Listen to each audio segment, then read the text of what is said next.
నా కుమారుడా నీ హృదయం నాకిమ్ము. నా కుమారుడా అనంటే కుమార్తె అని లేదు కదా, వాళ్ళ హృదయాన్నే దేవుడు అడుగుతున్నాడు అని మీరు అనుకోవలసిన పని లేదు.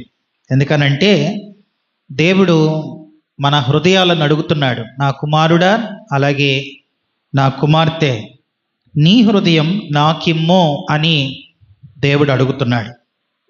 అన్నిటికంటే ముఖ్యంగా భద్రంగా మనం కాపాడుకోవాల్సింది, ఈ భూమి మీద ఉన్నంత కాలం అన్నిటికంటే ముఖ్యంగా ప్రతి వ్యక్తి భద్రంగా కాపాడుకోవాల్సింది హృదయాన్ని.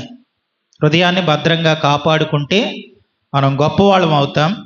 హృదయాన్ని భద్రంగా కాపాడుకోకపోతే మనంత చెడ్డవాళ్ళు, అలాంటి చెడ్డ సాక్ష్యం మరొకటి ఉండదు. కనుక ఈ సమయంలో తమ హృదయాన్ని అన్నిటికంటే భద్రంగా